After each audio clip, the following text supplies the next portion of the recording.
Everyone, this side Megha. ये हमारा second lecture है क्लास 8 का इंडस्ट्रीज़ का। चलिए स्टार्ट करते हैं। Cotton textile industry. Wearing cloth from yarn in an ancient art. Cotton, wool, silk, jute, flax have been use for making clothes. Clothes बनाने के लिए इन सब का यूज़ किया जाता है। हम बहुत पुराने टाइम से कॉटन क्लोथ्स को यूज़ करते आ रहे हैं। The textile industry can be divided on the basis of raw material used in them. Textile industry को कैसे डिवाइड किया जाता है कि क्या वो रॉ मटेरियल यूज़ करते हैं उस बेस पर। Fibre are the raw material of textile industry. Fibre can be natural और मैन मेड। फाइबर क्या होता है? फाइबर यूज़ किया जाता है टेक्सटाइल इंडस्ट्रीज में। फाइबर क्या है? दो तरीके का रहता है, नेचुरल और man made. Natural fibre obtain किया जाता है वूल से, सिल्क से, कॉटन, लिनन एंड जूट। और जो मैन मेड है उसमें क्या इंक्लूड रहता है? Nylon, polyester, acrylic and rayon. जो कॉटन टेक्सटाइल इंडस्ट्रीज हैं ये बहुत ही पुरानी इंडस्ट्रीज मानी जाती हैं वर्ल्ड में।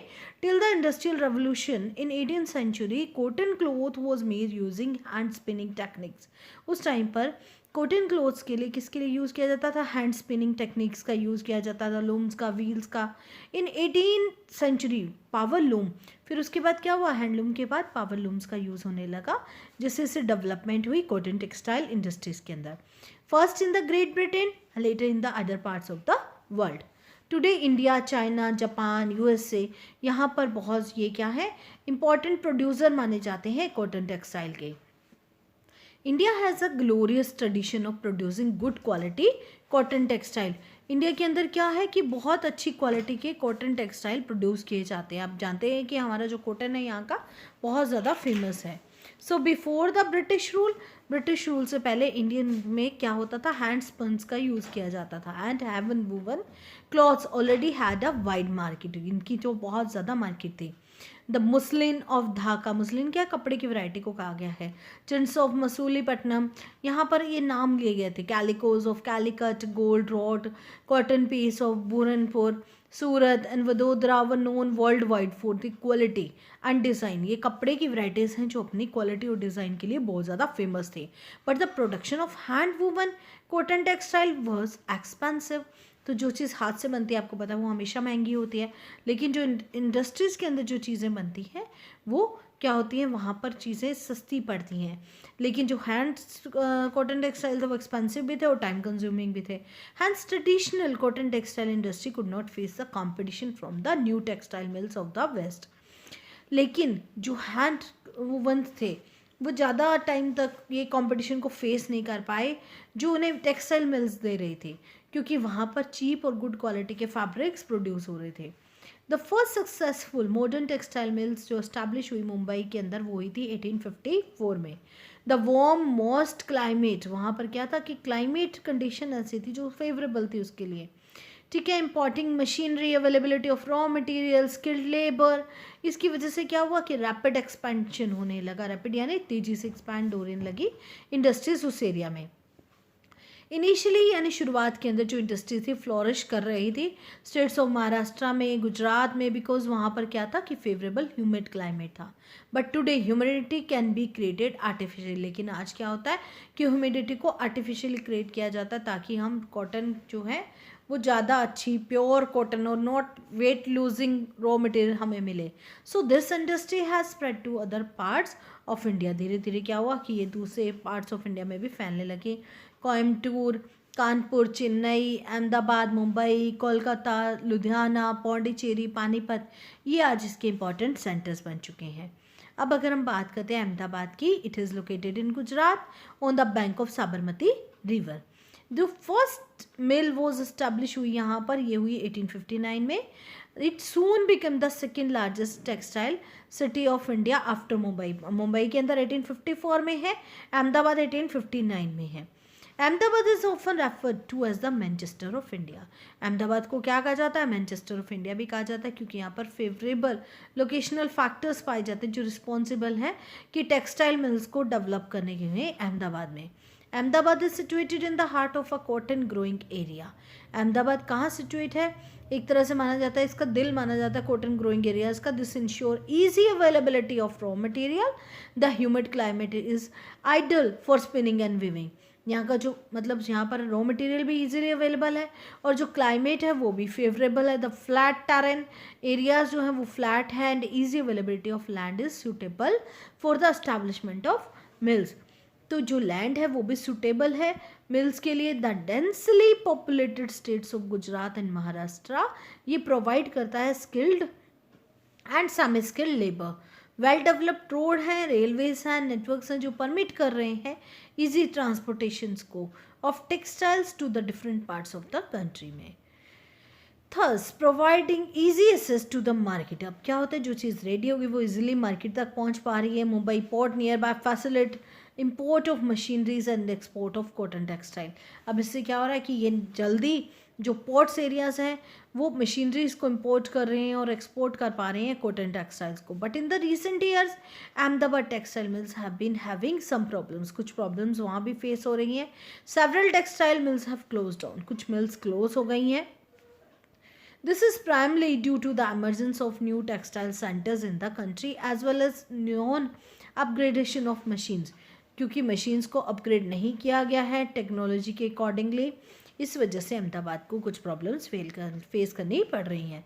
अब बात करते हैं ओसाका की। ओसाका कहाँ है?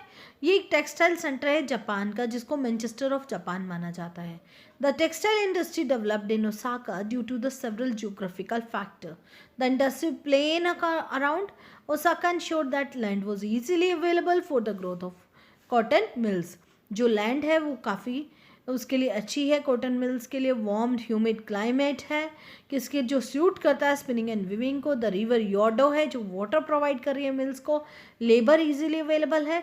Location of port facilitate import of raw cotton and for exporting textile. The textile industry in Osaka depend completely imported raw material. जो टेक्सटाइल इंडस्ट्री है ओसाका की वो किस पर डिपेंड करती है? टोटली इम्पोर्ट मटेरियल्स पर। Cotton is imported from Egypt. Cotton कहाँ से आता है? इजिप्ट से, इंडिया से, चाइना से एंड यूएसए से। The finish product is mostly export and has a good market due to the good quality और एंड लो प्राइस। अब यहाँ पर क्या है, जितना भी फिनिश गुड्स है वो जल्दी से मार्केट में या जगहों पर एक्सपोर्ट कर दिया जाता है क्योंकि इसके लो प्राइस रहते हैं। Through it is one of the important textile cities of the in the country. अब ये क्या है? ये बहुत इंपॉर्टेंट टेक्सटाइल है कंट्री के अंदर। And the cotton textile industry of Osaka has been replaced by other industries. इसको किसने रिप्लेस किया है? बहुत सी कंट्रीज ने, such as iron and steel, machinery, ship building, automobiles, electricals equipment and cement. अब हम बात करते हैं हमारी इंफॉर्मेशन टेक्नोलॉजी जो बहुत ही ज़्यादा इंपॉर्टेंट है। Imagine how much could be accomplished if companies could operate an 24 hours work day। Sometimes software companies in the United States of America and in Bangalore, India has joined hand to achieve this। There are many ways in which this form of shift of work। आप अगर सोचें कि 24 घंटे काम कैसे possible है, ऐसा काम कहाँ होता है ज़्यादातर देखने को? अमेरिका में, बेंगलोर में। अब हम लोग बहुत से हाथ मिलाकर चल रहे हैं दूसरे देशों के साथ कि हमने इन चीज़ों को अचीव करना है। तो इसमें क्या रहता है? शिफ्ट रहती हैं। For example 2 software professional, Danny in Silicon Valley California and Smitha in Bangalore are working on a joint product. कुछ पर्सन हैं जो जॉइंट प्रोडक्ट पे काम कर रहे हैं। इसमें डैनी है जो कैलिफोर्निया से है और स्मिता है जो बेंगलोर में काम कर रही है। While Smita in Bangalore sleeps, Danny in California is working। जब स्मिता सो जाती है तो डैनी काम करता है। At the end of his work day, he send a message to the Smita, updating his process। और लास्ट जब वो काम खत्म करता है तो वो स्मिता को एक मैसेज डाल देता है कि आज मैंने इतना काम किया। जब वो अपने काम प्लेस पर पहुंचती है, a couple of hours later she noticed that a message awaits her। और वो देखती है कि क्या मैसेज है। She gets to work on the project straight away। उससे आगे वो जितना काम डैनी ने किया उससे आगे स्मिता उस पर काम करना स्टार्ट कर देती है। She gets to the work on the project straight away. By the end of the work day she release the result of his efforts. अब वो जो काम करती है वो कहाँ मैसेज भेज देती है? कैलिफोर्निया में। इस कम्युनिकेट के द्वारा वो क्या है कि एक इकट्ठे मिलकर एक एडजॉइनिंग ऑफिस के अंदर काम कर रहे हैं। The information technology industry deal in the storage, processing and distribution of information. Today the industry has become global। अब अगर हम बात करते हैं कि ग्लोबल पूरे वर्ल्ड के अंदर काम चल रहा है, this is due to a series of technological, political and socio economic events. जो मेन फैक्टर हैं इसके अंदर जो गाइडिंग कर रहे हैं लोकेशन ऑफ इंडस्ट्रीज को, वो क्या है? Resources availability, cost and infrastructure. The major hub of icon IT के लिए अगर हम बात करें कि मेजर हब कौन सा है, वो है सिलिकॉन वैली, कैलिफोर्निया और Bangalore in India. Bangalore is located on the Deccan plateau from where it get the name. उसको क्या नाम दिया गया? सिलिकॉन प्लेट्यू का। जो सिटी है वो क्या है? क्योंकि वहाँ पर माइल्ड क्लाइमेट रहता है पूरा साल। Silicon valley is a part of Santa Clara Valley, located next to the Rocky Mountains of North America. The area has a temperate climate, वहाँ पर temperate climate है. The temperature rarely dropping below 0 degree. कभी होता है कि जो temperature वो 0 degree से कम जाए. द लोकेशनल एडवांटेजेस जो हैं Silicon Plateau Bangalore and Silicon Valley California are discussed on the next page. You may notice the similarities between the two cities, जिससे आप दोनों की सिटीज की सिमिलरिटीज को जान सकते हैं. So there are other emerging information technologies hubs हैं मेट्रोपॉलिटन सेंटर्स के अंदर of India such as Mumbai, New Delhi, Hyderabad, Chennai. Other cities such as Gurgaon, Pune, Thiruvananthapuram, Kochi, Chandigarh. ये इंपॉर्टेंट सेंटर्स हैं आईटी इंडस्ट्रीज के. अगर इसके अलावा हम बात करते हैं, Bangalore has always had a unique advantages as a cities with the highest availability of middle and top management talent. Bangalore के अंदर क्या है? सबसे ज़्यादा मैनेजमेंट का टैलेंट पाया जाता है, इसीलिए सबसे ज़्यादा वो फेमस है इसके लिए, आईटी सेक्टर के लिए. तो यहाँ पर हमारा टॉपिक ख़त्म होता है. Thank you so much and don't forget to subscribe and like my channel. Thank you.